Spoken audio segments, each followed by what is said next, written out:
cả các em đã quay trở lại với Lisa Channel và hôm nay chúng ta sẽ cùng nhau tiếp tục làm quyển sách ngôi nhà ở video trước nha. Hôm nay chúng ta sẽ qua làm phòng bếp nè.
Còn trang này thì chị sẽ sắp xếp bàn ăn thôi nha.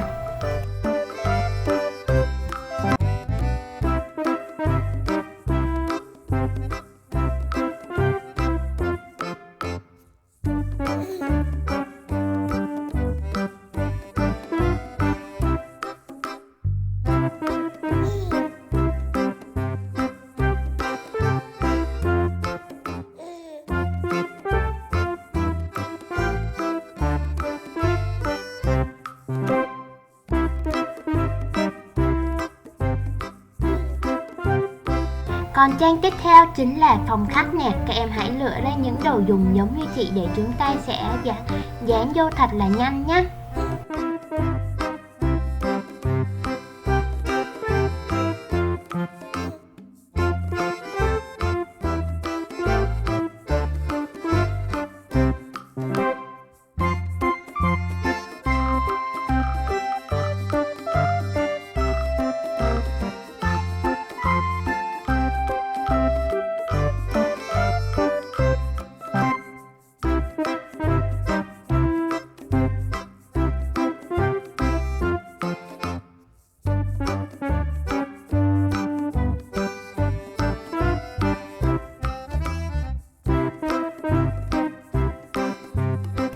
Và cuối cùng chính là một căn phòng với một cái bàn trang điểm nhỏ nha, và một cái kệ đựng những đồ làm đẹp của búp bê.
giờ chúng ta sẽ bắt đầu sắp xếp những trang này lại với nhau nè. Các em có thể sắp xếp theo ý thích của mình hoặc là giống như của chị cũng được.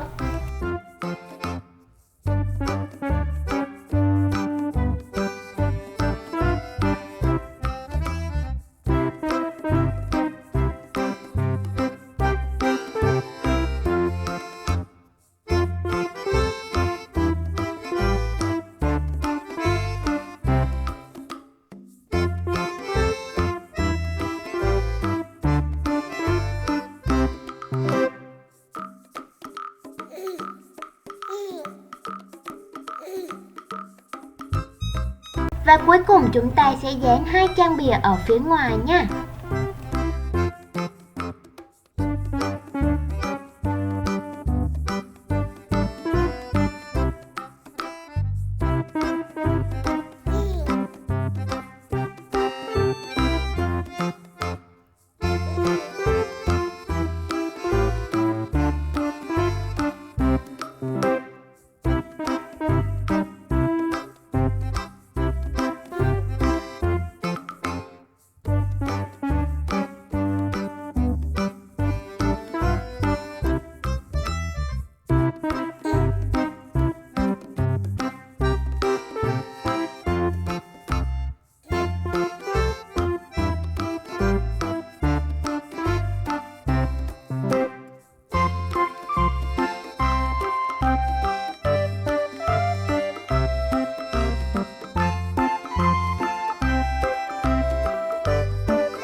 Vậy là chúng ta đã hoàn thành xong quyển sách rồi nè. Cách làm cực kỳ đơn giản với những đồ dùng bạn nào cũng có đúng không nè? Chúng ta chỉ cần in ra và sử dụng kéo nha, hồ dán nha, băng keo chân và băng keo hai mặt là chúng ta đã có thể hoàn thành quyển sách rồi.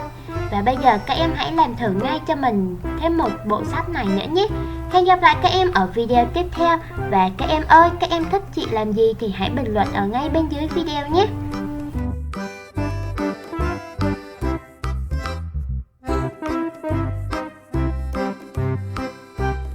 Nếu các bạn yêu thích kênh thì hãy nhanh tay đăng ký, like và share để ủng hộ kênh.